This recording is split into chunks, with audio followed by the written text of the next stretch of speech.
The human gift in chains. The alien auction yard was filled with noise, light, and strange smells. Dozens of species stood in golden stands, dressed in royal robes. The sky above was purple, and two suns burned down like watchful eyes. This was the capital of the Kavari Empire, a place where power ruled and kindness was weakness. Today, the auction was different. Today, the last item for sale was a human. He was dragged out by two large guards with gray skin and red eyes. Chains wrapped around his wrists and neck. His face was dirty. His body was thin. His steps were slow and blood marked his side. He didn't fight. He didn't scream. He only looked up at the crowd. They laughed. "Is this the earth creature the rebels captured? It smells worse than my boots. It'll make a funny pet." The announcer shouted, "This is the final item. A rare species from the lost Earth sector. Once dangerous, now broken, trained to obey. Starting bid, 200 crystal marks." The crowd didn't move. Then, a tall figure stepped forward. The guards froze. The crowd went silent. All eyes turned to her. She wore a long gown of midnight blue. A crown of glowing stones circled her head. Her skin was smooth and silver. Her eyes burned like hot metal. The Empress Velsharia had arrived. Everyone bowed. She raised her hand gently and said, 500 marks.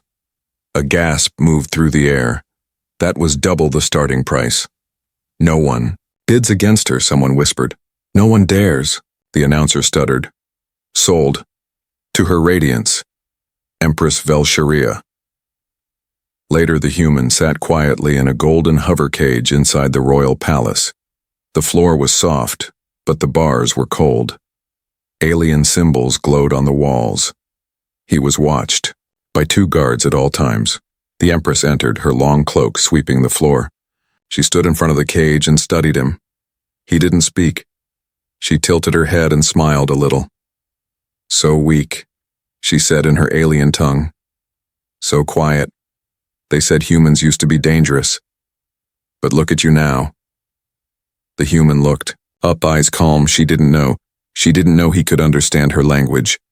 Every word. He had learned while trapped in enemy ships, while beaten and forgotten. He had listened, remembered, and waited. Now, he listened again. "You will live here," she said. "You will eat what I give. You will walk when I command. You are mine." She looked into his eyes. "If you behave, maybe I will name you." Then she left and the guards followed. The room became silent. The human leaned back against the cage wall. He whispered in perfect alien tongue, "You already gave me a name. Pet." At night, the palace was quiet but never dark. Soft green, lights lit every corner. Cameras blinked. Drones hovered near the ceiling. The human sat in the cage, pretending to sleep. But his eyes were open. He studied every pattern, every routine. He saw how often guards switched places, how the lights dimmed. For 2 minutes every cycle, he saw a small crack near the cage base, maybe a weakness. He wasn't just a pet, he was a soldier. And now, he was behind enemy lines. The next morning, the Empress visited again. This time she brought a silver bowl filled with glowing blue fruit. She placed it inside the cage. "You must be hungry, creature." The human stared at the fruit, then looked at her. He didn't move. She laughed lightly. "Afraid? Good." Then she sat on a nearby cushion and spoke aloud. Not to him, but almost to herself. "My court is full of snakes. They smile and plan my fall. Even my sister watches me with hungry eyes, but they think I'm weak." She leaned back. "They forget who I am." She closed her eyes and relaxed, thinking the human couldn't understand a word. But he did. And he began to understand more than just her words. He saw pain behind her power. He saw a woman surrounded by danger. And he began to wonder, who is really the prisoner here? The human no longer sat in the cage. He now had a room, a beautiful one. Silken curtains hung over tall windows. The floor was soft and warm under his feet. There was a strange smell, something sweet, something burning. Light came from the walls, glowing softly like moonlight. But this was not freedom. This was a golden cage. Outside the door stood 2 guards with laser spears. Cameras watched from every corner. His food was delivered through a locked panel. His clothes were folded perfectly each morning, but there were no buttons, no strings, nothing that could be used as a weapon. The Empress had moved him from the cage. Not because she trusted him, but because he amused her. One evening, Empress Velsharia entered the room without warning. Her long dress shimmered like stars. She carried a small crystal orb in her hand, glowing gently. "You're quiet," she said in her own alien language. "I like that." The human sat on the edge of the soft bed, staring calmly. "I've had louder pets," she continued. "One screamed until it bit its tongue off." She looked at him carefully. "But you're strange." The human tilted, his head just slightly. She laughed. "Can you even understand me?" "No, of course not. You're just an earth creature, simple, broken." But he did understand. He understood every word. He said nothing. He had a reason to stay silent. Every day, the Empress spoke about her world, her problems, her palace, and she thought she was speaking to a wall. Later that night, he walked to the corner of the room where the walls met. Something had caught his eye earlier. A small light. A flicker. He ran his fingers over the floor and found a loose panel. It clicked open silently. Inside was a thin device, old, dusty, and half-dead. A hidden communicator. Someone had left it there, or maybe someone had tried to hide it from the Empress long ago. He turned it over and whispered softly in alien tongue, "Still alive?" The screen blinked once, blue. It worked. His heart beat faster. Maybe he could contact someone. Maybe Earth? Maybe the Resistance? Or maybe someone in the palace who also wanted out. But he didn't rush. He hid the device under the bed. He needed more information first. He had to be sure who was friend and who was poison. The next day she came again. This time she brought wine. She poured 2 cups.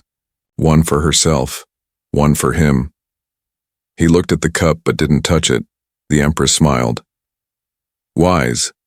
You think I might poison you?" She took a sip from hers and leaned back. "I don't need poison to control you. This entire palace is poison." Her smile faded.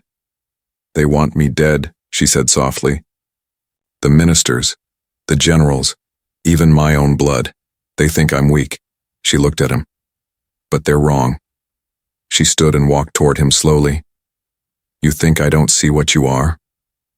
Her voice dropped. "You look at everything. You remember every detail. You are no dumb animal." She leaned closer. "But you will stay silent. You will stay mine." The human looked into her eyes, calm, unblinking. Inside his thoughts burned. She's testing me. She suspects something, not everything, but something. And yet, she still returned to speak with him. Why? That night, he took out the communicator. Again. The signal was weak, but alive. He tapped a short message into the alien code screen. "Pet in palace, listening. She speaks of danger." He waited. Seconds felt like hours. Then, a soft reply blinked on the screen. "Do not move."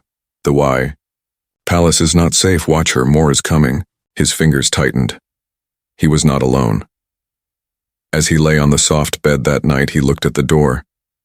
He was a prisoner, yes, but also a spy. He was deep inside the palace of one of the galaxy's most dangerous rulers. And she didn't know. He understood.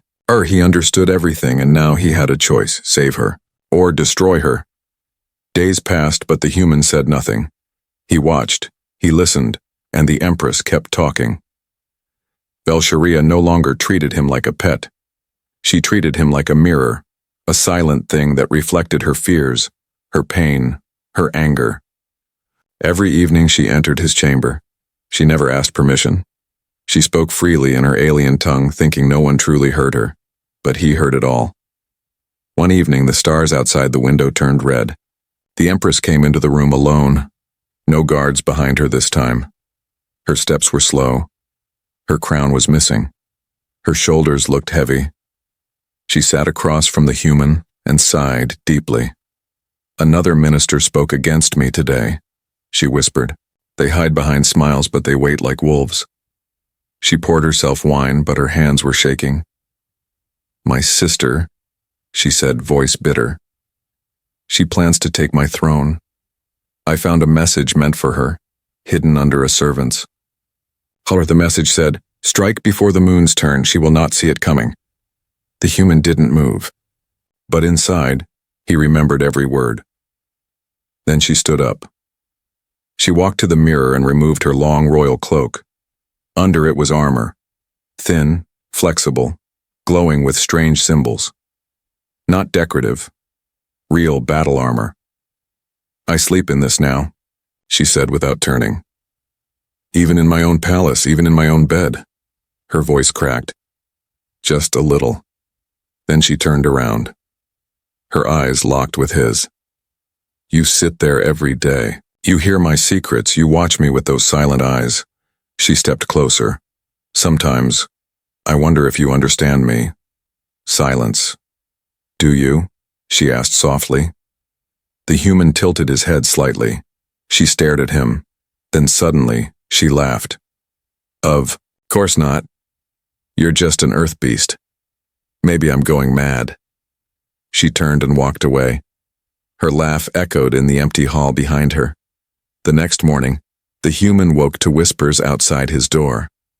Fast, angry. He moved quietly toward the wall. Two servants were arguing in low alien voices. She found out about the signal. "Shut up, someone might hear." "Too late, he's dangerous. If she keeps him close, she's making a mistake." Footsteps. Silence. The human stepped back. The communicator under his bed blinked once. New. Message received. He opened it. Warning. Someone saw your signal. Your cover may break. Be ready. He breathed slowly. His time was running out.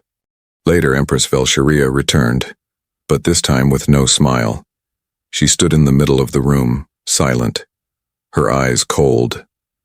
"You're not normal," she said. The human sat quietly on the bed. "Your silence isn't fear," she continued. "It's control." She took a step closer. "I had your blood tested. It's not as weak as the others." She placed a crystal on the table, a memory stone. Glowing. "I don't trust anyone. Not even my guards, so I talk to you. A pet. Because you can't betray me." She stared at the crystal. "But now I wonder, am I safe with you?" The human stood slowly, his first movement in front of her in days. He stepped toward the table. He reached out and tapped the crystal once. It glowed brighter. A recording began to play. It was her voice, words from nights before.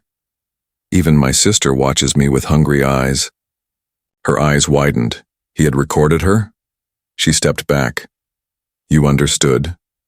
All this time, the human finally spoke, in perfect alien tongue. "I understand more than you think." Silence fell like a stone. Her face turned pale. Her hand reached for her side, near her weapon. "Why didn't you say anything?" she asked.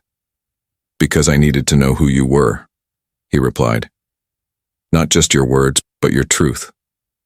She stared at him, hurt, confused, angry, but also curious. He stepped back. "You told me everything. Your fears, your plans, your enemies." He pointed to the window. "And they're coming soon." The Empress lowered her hand from her weapon. Her voice shook now. "Then why not kill me?" The human's answer was simple. "Because I don't want your throne." A long pause. "I want to see what you do when someone finally understands you." She turned away, hands trembling. "You should have stayed silent." "I tried," he replied. "But your secrets weigh more than chains." Since the night he spoke, everything changed. The guards now watched him closer. The servants no longer made eye contact. Even the Empress stopped visiting. But the human didn't panic.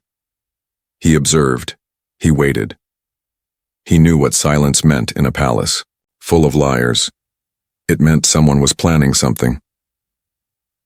2 days later, a new visitor entered his chamber. A woman, tall, dressed in gold armor, sharp blue eyes. She didn't smile. "I'm General Saran," she said coldly in the alien language. "The Empress trusts you. I do not." The human remained quiet. She walked around him slowly. "She says you speak, that you understand." He said nothing. She leaned in close. "Then let me be clear. If she falls, I will not protect you. If you lie, I will end you myself." She turned and walked out. The human finally breathed again. He had just met the blade hiding behind the throne. That night, Empress Velsharia returned. But she didn't enter. She stood outside the glass wall that now separated him from the rest of the palace. A clear shield, beautiful but unbreakable. She stared at him, and for the first time, she looked afraid. "You said nothing for days," she whispered. "But now I keep thinking about your voice, your words." She placed her hand on the glass. "Don't know if I should trust you." The human stood and walked closer. He didn't touch the glass, just looked at her. "I haven't left," he said softly. "If I meant harm, you'd already be dead." She flinched but didn't move away.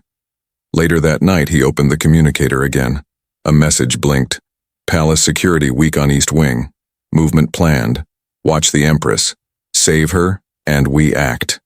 He stared at the message, then at the moonlit palace window. Save her? Was that still the mission? He had come here as a spy, but somewhere in the silence between her secrets and loneliness, he had seen more than just a ruler. He had seen a woman fighting 100 enemies with only a crown on her head. Maybe she deserved to fall, or maybe she deserved a chance. The next day the storm arrived, not of thunder but of whispers. The palace buzzed with tension. Ministers walked quickly. Servants avoided each other. Guards stood tighter at the doors. Something was happening. That evening, the human noticed his food tray had no monitor drone following it. Odd. He opened the lid. Inside was a folded piece of black cloth. He opened it carefully. A small note in alien. Script, "Poison at moonfall. Cup in her chamber." His hands went still. Tonight, he had no weapons, no allies. Only one moment to act. He waited. At moonrise, the door clicked open. No guards, no alarms, just silence. He stepped out. He moved like a shadow through the golden halls, heart pounding. He remembered her words, her fears, the nights she laughed, cried, whispered to him. And now, she was in danger. He reached her chamber. A tall alien servant stood inside, pouring wine into 2 cups. He paused when he saw the human. Then, suddenly, he moved. Too fast, too smooth, trained. The human lunged forward. No time to think, just instincts. He knocked the cup away just as the Empress entered. The poison splashed across the wall. She froze. The servant attacked. The human dodged, grabbed a broken crystal shard, a short fight. Silent, brutal. The servant fell. The Empress stood, still shaking. "You," she whispered. The human dropped the shard, blood on his hands, breathing heavy. "I told you," he said, eyes locked with hers. "I understand more than words." She stepped forward, disbelief in her eyes. "You saved me." He nodded once. "And they'll try again." That night she sat across from him. No guards, no walls, no fear. "Who are you, really?" she asked. He didn't lie. "I was sent to watch. You learn your secrets, maybe bring you down." She didn't blink, but now, he looked at her. Quiet, honest. "Now I'm the only one standing between you and the blade." She nodded slowly and whispered, "Then stay by my side." The palace was quieter after the attack. Too quiet. The halls were clean. The guards stood, straight. The walls glowed as always, but fear floated in the air like smoke. Someone had tried to kill the Empress. and failed. Now, everyone smiled with tighter lips. No one spoke freely. Everyone wondered who she would punish. But Empress Velsharia punished no one. Instead, she locked herself away. For 3 days, no one saw her. Not even him. The human sat in his room, eyes on the door, waiting. He had saved her life. And now, silence. On the 4th day, the door finally opened, but it wasn't a guard. It was her. No guards, no armor, no cloak, just her. Standing in a long, simple dress, holding a small, glowing orb. She walked in slowly, eyes locked on him. "Sit," she said softly. He sat. She placed the orb between them. "I've reviewed the palace footage," she said in her alien tongue. "You killed the assassin before I drank." She stared at him. "You weren't even supposed to be in my chamber." He nodded. "I was sent to spy on you," he said. "But I chose to act." She blinked slowly. "Why?" He answered with no fear. "Because I believe you're not the villain they say you are." A long silence followed. Then she leaned forward, voice trembling. "Why didn't you tell me earlier that you understood?" He looked down. "Because once I spoke, I couldn't go back to being silent." She stood and walked to the window. Outside, red clouds drifted above the city. "When I first bought you, I thought you were a broken animal. Something easy, safe." She turned around, eyes burning. "But you're not broken. You're dangerous." He stood slowly. "I don't want your throne," he said again. "I want to help you keep it." She laughed once, dry, bitter. "You don't even belong here." "I didn't belong in the cage either," he replied. Her eyes met his. "I could end you." "You could," he said, stepping closer. "But you haven't." She paced the room, voice sharper now. "The ministers know you're not just a pet." They're whispering again. "If I protect you, they'll call me weak." "Then let them," he said. "You don't understand." She snapped. "I do," he said calmly. "You wear armor to sleep. You speak only to shadows. Your own sister plots your fall." He stepped closer. "You don't want loyalty, you want truth, and I've given you that." She stopped, frozen, her face softening. "You're not afraid of me," she whispered. "No," he replied. "I've seen worse, and you're not it." She sat down slowly, her hands shaking just a little. "I don't trust people. I never have. I've ruled this empire by fearing everyone, controlling everything. Even kindness feels like a trap." He sat across from her. "Then let this be the first time you try something different." She looked at him, long, deep, then said quietly, "Stay." He raised an eyebrow. "Stay?"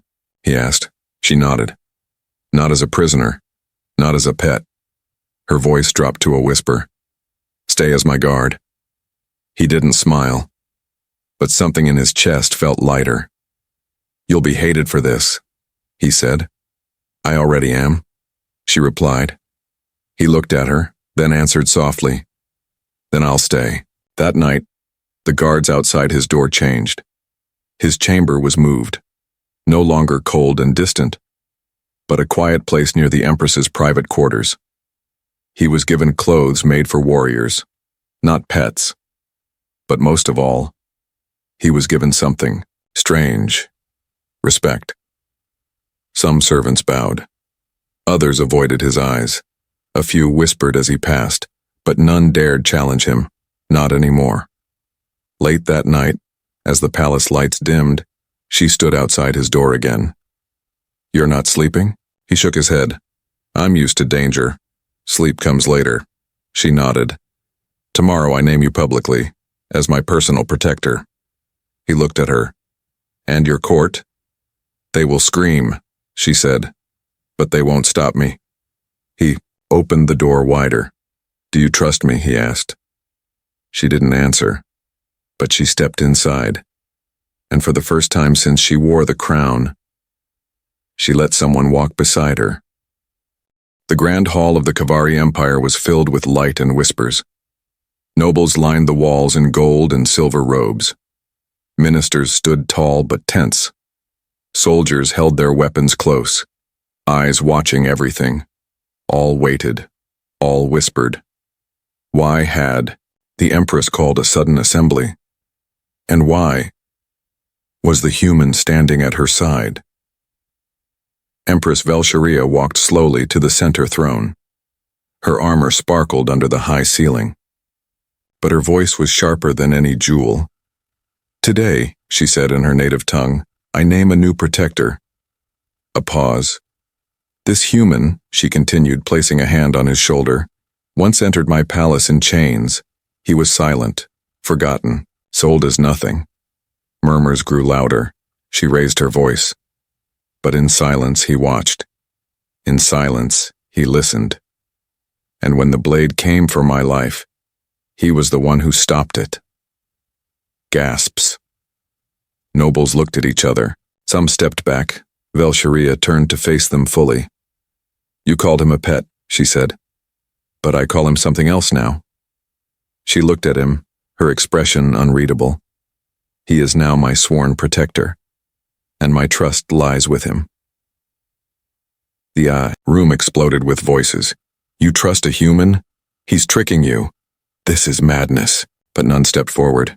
They only talked, because none dared face the look in her eyes, or the calm fire in the humans. Back in her private chamber, the Empress stood by the window, arms crossed. You know what you've done, don't you? The human nodded. You made a storm, he said. And I stood in it. She smiled faintly. They'll try again, not with poison this time. With politics, lies. Maybe even your own people. He looked at her. I'm ready. That night he patrolled the halls near her quarters alone. The stars above the palace glowed red again. He walked past silent walls, sensors blinking, cameras humming. But something felt different. Off.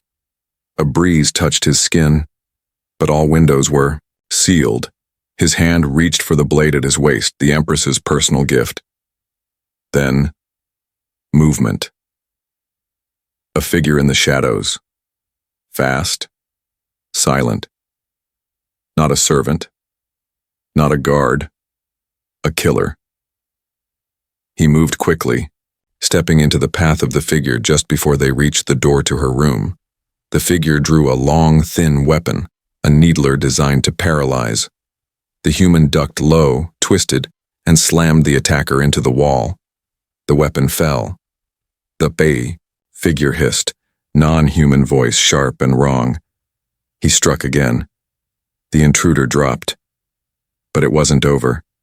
He turned, and 3 more were running down the hall. Real assassins. He shouted once, Guards! Now! The fight was brutal. One attacker slashed across his arm. Another tried to stab him from behind, but he moved like a soldier, like someone who had survived worse. He used the blade. He used fists. He used fear. And when the guards finally arrived, all 3 assassins were already on the ground. The Empress ran out moments later, robes half-draped, face pale. She saw the blood on his arm.